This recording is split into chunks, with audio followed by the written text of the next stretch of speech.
yeah, it's only going to be a real quick one. Just showing you an update from the other day.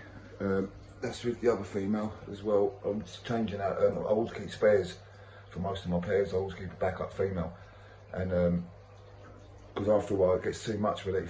I don't like using dividers, and if you just leave them to it, and there's other fish in the tank as well, especially like with the bean eye, then they'll just keep spawning and spawning and spawning. It gets too much on the female, and that's what had happened on. Well, I don't know if it had, but they'd spawned far too many times about to break the Cubans.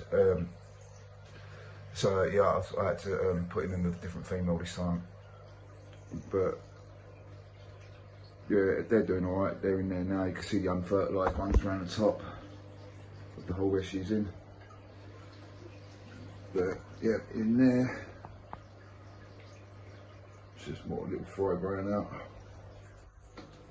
And over here, it's the other female.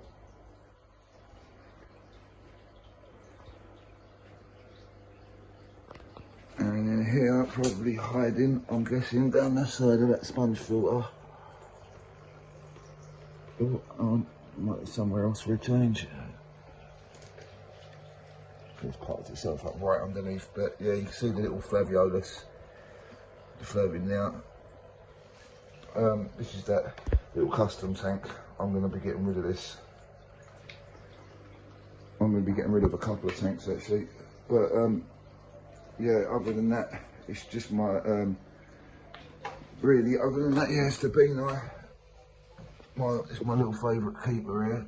I'm tempted to get rid of now as it goes to make way for some more to grow up. So yeah, that's just going to be about it.